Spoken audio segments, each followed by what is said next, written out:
Hi viewers, this is Parthiban. Today we are going to see 12th English Unit 5 poem A Father to His Son by Carl August Sandburg. Before we enter into the topic, let's see about the glossary part of the poem. First one, humdrum, monotony. Humdrum monotony. Meaning of the word is boring routine.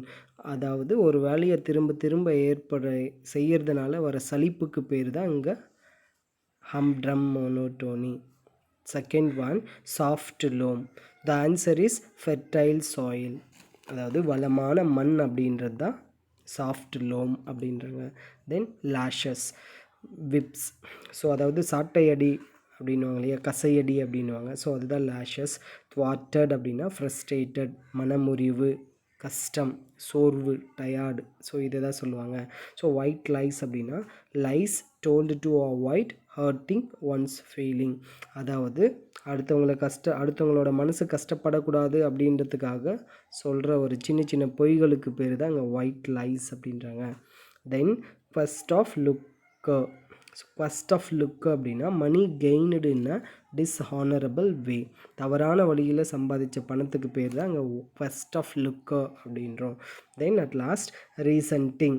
So அதாவது disliking, பிடிக்காம, அதாவது விருப்பம் இல்லாத அப்படின்னு அர்த்தம். Okay, let's we see about the poem of the topic. Okay, the topic is A Father to His Son by Carl August Sandburg. So இந்த போயமில் எதை explain பண்ணுறாங்க அப்படின்னா, ஒரு அப்பா தன்னோட பையனுக்கு கொடுக்குற ஒரு அட்வைஸ் தான் இங்கே போயமாக நமக்கு கொடுத்துருக்காங்க. ஸோ ஆக்சுவலாக அப்பா தன்னோட பையனுக்கு மட்டும் கொடுக்குற அட்வைஸ் இல்லாமல் ஜென்ரலாக இது போயமை படிக்கிற ரீடர்ஸுக்கும் ஒரு அட்வைஸாக தான் இருக்குது. So see the first lines of the poem. First one, a father sees his son nearing manhood. What shall he tell that son? Life is hard, be still, be a rock, and this might stand him for the storms, and serve him for the humdrum monotony, and guide him among sudden betrayals, and tighten him for slack moments. So ஒரு அப்பா தன்னோட பையனுக்கு என்ன சொல்கிறாரு அப்படின்னா, த Sun is nearing manhood. அந்த தன்னோட பையன் வந்து பார்த்திங்கன்னா கிட்டத்தட்ட மேன்ஹுட் நல்லா வளர்ந்துருக்கிறான். ஸோ அவனுக்கு என்ன சொல்கிறதுக்கு இருக்குது அப்படின்ற மாதிரி. What shall he tell that son, என்ன சொல்லுவார் அப்படின்னா, லைஃப் இஸ் ஹார்ட் அப்படின்னு சொல்கிறாரு. ஸோ வாழ்க்கை என்பது ஹார்ட், கடினமானது. ஸோ அதனால் நம்ம எப்படி இருக்கணும், be steel and be a rock. So steel மாதிரி, ஒரு இரும்பு மாதிரி ஸ்ட்ராங்காக இருக்கணும், ராக் மாதிரி வலிமையாக இருக்கணும். ஸோ அப்போ தான் and this might stand him for the storms. இங்கே ஸ்டார்ம்ஸ் அப்படின்னா புயல் literal meaning. Real meaning, indirect meaning என்ன அப்படின்னா கஷ்டம், ஹார்ட்ஷிப்ஸ் அப்படின்னு சொல்லுவோம். லைஃப்பில் வர கஷ்டத்தை சமாளிக்கணும் அப்படின்னா நம்ம எப்படி இருக்கணும், ஸ்டீல் மாதிரி ஸ்ட்ராங்காக இருக்கணும், ராக் மாதிரி ஸ்ட்ராங்காக இருக்கணும் அப்படின்னு அர்த்தம். Serve him for humdrum monotony. So இப்போ ஹம்ட்ரம் மோனோட்டோனி அப்படின்னா நம்ம ஸ்டீல் மாதிரி ராக் மாதிரி ஸ்ட்ராங்காக இருந்தோம் அப்படின்னா அந்த ஹம்ட்ரம் மோனோட்டோனி போரிங் ஆக்டிவிட்டி, இப்போ போர் அடிக்கிற சுச்சுவேஷன் வந்துச்சுன்னா அதை சமாளிக்கிறதுக்கு உண்டான கெப்பாசிட்டி நமக்கு வரும். ஸோ தன்னோட அப்பா தன்னோட பையனுக்கு என்ன சொல்கிறாருன்னா, life is hard, be still, be a rock.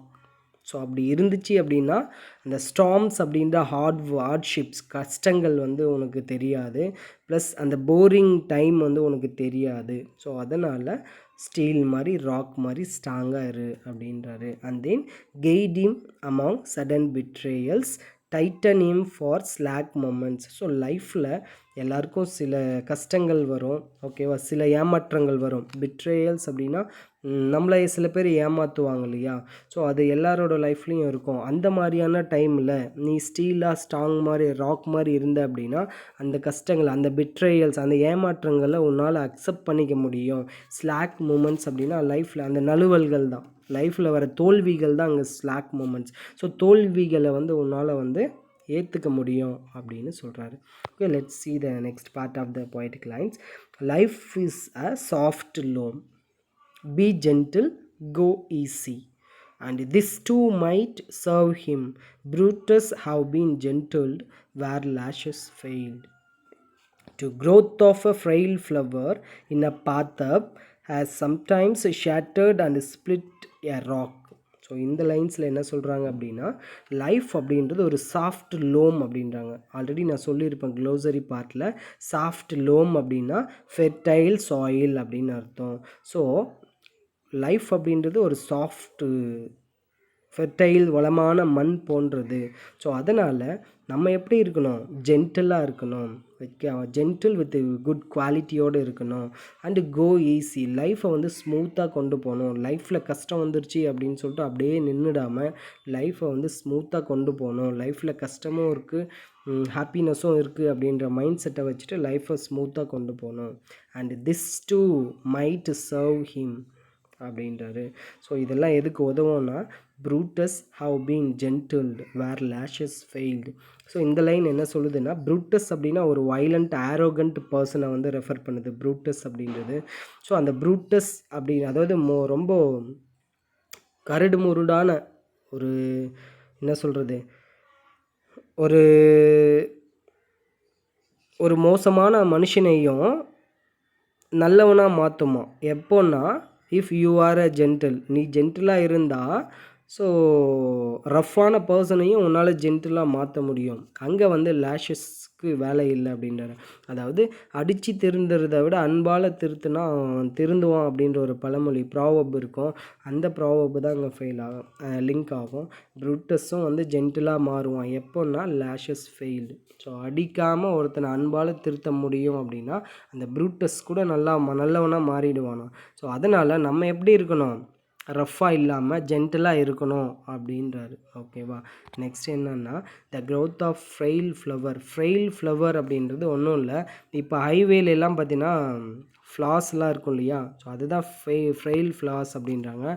அது மட்டும் இல்லாமல் இப்போ பாறையில் ஒரு வீட்டோட மாடியில் ஆல்ரெடி இந்த பேர்ட்ஸ் போகிற எச்சத்துலேருந்து என்ன ஆகும்னா சீட்ஸ் முளைச்சி வரும். அந்த சீட்ஸ் என்ன பண்ணுமா, அந்த ராக் மேலே விழுந்துச்சுன்னா அந்த ராக்கவே உடச்சிருமா. இல்லை அந்த வீட்டு மேலே எங்கேயாச்சும் விளிம்பில் இருந்துச்சுன்னா அந்த சீட்ஸு அந்த வீட்டவே ரெண்டாக பொழந்துருமா. ஓகேவா. அந்தளவுக்கு குவாலிட்டியானது அந்த சீட் அப்படின்னு சொல்கிறாங்க. ஸோ இங்கே என்ன மீனிங் அப்படின்னா, அந்த growth of frail flower in a path of haze sometimes shattered and split a rock அப்படின்றாங்க. ஒரு பெரிய பாறையை கூட அந்த சின்ன செடி விதை வந்து ஒடிச்சிரும் அப்படின்றாரு. ஸோ அந்தளவுக்கு நம்ம எப்படி இருக்கோம் அப்படின்னா ஜென்டிலாக இருக்கணும் அப்படின்றது தான் அந்த poetic lines. Okay, see the next line. A tough will counts, so does desire, so does a rich soft wanting. Without rich wanting, nothing arrives.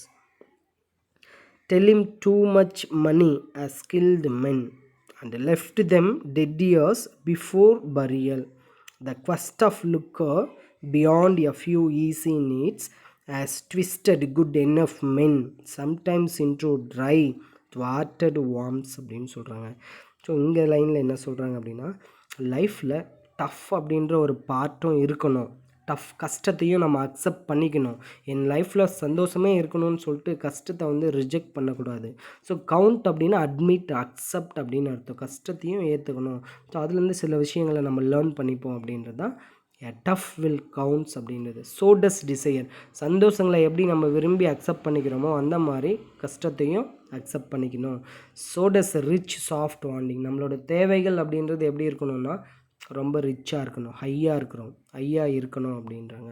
Without rich wanting, so உயர்ந்த எண்ணங்களில் தான் அங்கே ரிச் வாண்டிங் அப்படின்வாங்க. நல்ல உயர்ந்த தேவைகள் தான் அங்கே ரிச் வாண்டிங் அப்படின்றது. ஸோ அது மட்டும் இல்லாமல் இந்த ரிச் வாண்டிங் அப்படின்றது என்னென்னா இன்டைரக்டாக மணியை வந்து ரெஃபர் பண்ணுது. இந்த ரிச் வாண்டிங்னா நம்ம லைஃப்பில் பணம்ன்றது ஒன்று அவசியமானது ஒன்று அப்படின்னு சொல்கிறாங்க. ஸோ பணம் இல்லை அப்படின்னா வித்தவுட் ரிச் வாண்டிங், அந்த ரிச் வாண்டிங்கிறது மணி அப்படின்னு மைண்டில் வச்சோம் அப்படின்னா நத்திங் அரைஸ், பணம் இல்லாமல் எதுவுமே இல்லைன்ற ஒரு மீனிங்கும் உங்களுக்கு கிடைக்குது. ஓகேவா. தென் நெக்ஸ்ட் ஸ்டான்ஸால் என்ன சொல்கிறாங்க, அதே நேரத்தில் பணம் எவ்வளோ இம்பார்ட்டன்ட் சொல்லிட்டு அந்த ஸ்டான்ஸால் சொல்லி முடித்தார். ஸோ இந்த ஸ்டான்ஸால் என்ன சொல்கிறாருன்னா, del him too much money has killed men, அதே நேரத்தில் என் பையனுக்கு சொல்லுங்கள், அளவுக்கு அதிகமான பணம் ஒரு மனுஷனை வந்து அழிச்சிடும். Left them dead years before burial. அப்படி அளவுக்கு அதிகமான பணம் வச்சிட்டு இருந்தாங்க அப்படின்னா அவங்க லைஃப்பில் நிம்மதி இருக்காது. அவங்க உயிரோடு இருந்தும் புதைச்சதுக்கு சமம் அப்படின்னு சொல்லிட்டு இந்த செகண்ட் லைனை சொல்லி முடிக்கிறது. And then the quest of looker beyond a few easy needs. நம்மளோட சின்ன சின்ன தேவைக்காக தவறான வழியில் பணத்தை சம்பாதிச்சோம் அப்படின்னா ஒரு நல்லவன் கூட ஈஸியாக என்னவா மாறிடுவான், கெட்டவனாக மாறிடுவான். அவன் கெட்டவனாக மாறினதுக்கப்புறம் ட்ரை thwarted worms, ஒரு ஒரு ஒரு என்னது ஒரு thwarted worm, ஒரு புழு பூச்சி மாதிரி என்ன பண்ணுவான், அடுத்தவங்கக்கிட்ட எந்த மரியாதையுமே கிடைக்காம அப்படியே தான் இருப்பான் அவன் அப்படின்றது அர்த்தம். ஓகேவா? ஸோ பணம் வந்து ஒரு மனுஷனை அழிச்சிடும். அப்படி பணம் அளவுக்கு அதிகமாக வச்சுட்டு இருந்தோம்னா அவன் உயிரோடு இருந்தும் செத்து போனதுக்கு சமம், புதைச்சதுக்கு சமம் அப்படின்ட்டாங்க. நம்மளோட சின்ன சின்ன தேவை அந்த ஃபியூ ஈஸி நீட்ஸுக்காக தாண்டி நம்ம என்ன பண்ணுறோம், அளவுக்கு அதிகமான தப்பான வழியில் பணத்தை சம்பாதிச்சோம் அப்படின்னா ட்விஸ்டடுனா நல்லவனை கெட்டவனாக மாற்றிடுறது தான் இங்கே ட்விஸ்டட் அப்படின்றாங்க. ஸோ ட்விஸ்டட் குட் என்ஃப் மென் அப்படின்னா ஒரு நல்லவனை கூட கெட்டவனாக மாற்றிடும் அளவுக்கு அதிகமான பணம் அப்படின்றது.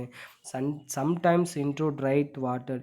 இப்போ ஒரு வெயிலில் வந்து ஒரு புழுவை போட்டால் அந்த புழு எப்படி இருக்கும், அந்த புழுவால் துடிக்கும் இல்லையா? ஸோ அந்த மாதிரி அளவுக்கு அதிகமான பணம் வச்சுட்ருக்கிறவன் நிம்மதி இல்லாமல் என்ன பண்ணுவான், அழிஞ்சிட்டு தான் இருப்பான் அப்படின்றது இந்த போயம் லைன் வந்து சொல்லி முடிச்சிருக்காங்க. Okay, see the next line. Tell him time as stuff can be wasted. Tell him to be a fool ever so often. Thank you for watching.